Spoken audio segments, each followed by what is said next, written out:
ప్రాంతాల్లో అమరావతి, రామతీర్థం, సాలిహుండం మొదలైన ప్రదేశాల్లో పురాతత్వ శాస్త్రజ్ఞులు అనేక ప్రాచీన స్తూప శిథిలాలను కనుగొన్నారు. భట్టిప్రోలు వద్ద బుద్ధుని అస్థిక కలిగిన ఒక స్ఫటిక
గొప్ప విద్యాబోధనా కేంద్రాలుగా రూపొందాయి.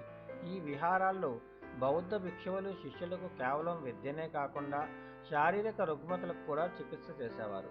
అనేక మంది విహారాల నిర్మాణానికి, వాటి నిర్వహణకు విరాళాలు ఇచ్చేవారని ఈ శాసనాలు చెప్తున్నాయి.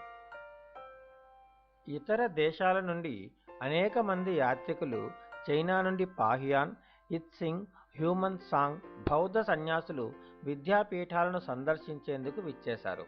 హ్యూమన్ సాంగ్ ఆనాటి ప్రఖ్యాత బౌద్ధ సన్యాసుల విద్యాపీఠమైన నలందలో విద్యను అభ్యసిస్తూ కాలం గడిపారు. రాతిని తొలచిన మొదటి చైత్యాలు 2100 సంవత్సరములకు పూర్వం శాతవాహనుల కాలంలో ఒక ప్రత్యేక శైలిలో విహారాల నిర్మాణం జరిగేది.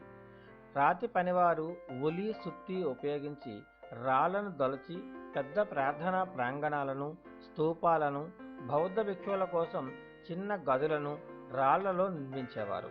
వాటిపై జంతువులను, అందమైన ప్రతిమలను, బుద్ధ విగ్రహాలను కూడా చెక్కేవారు.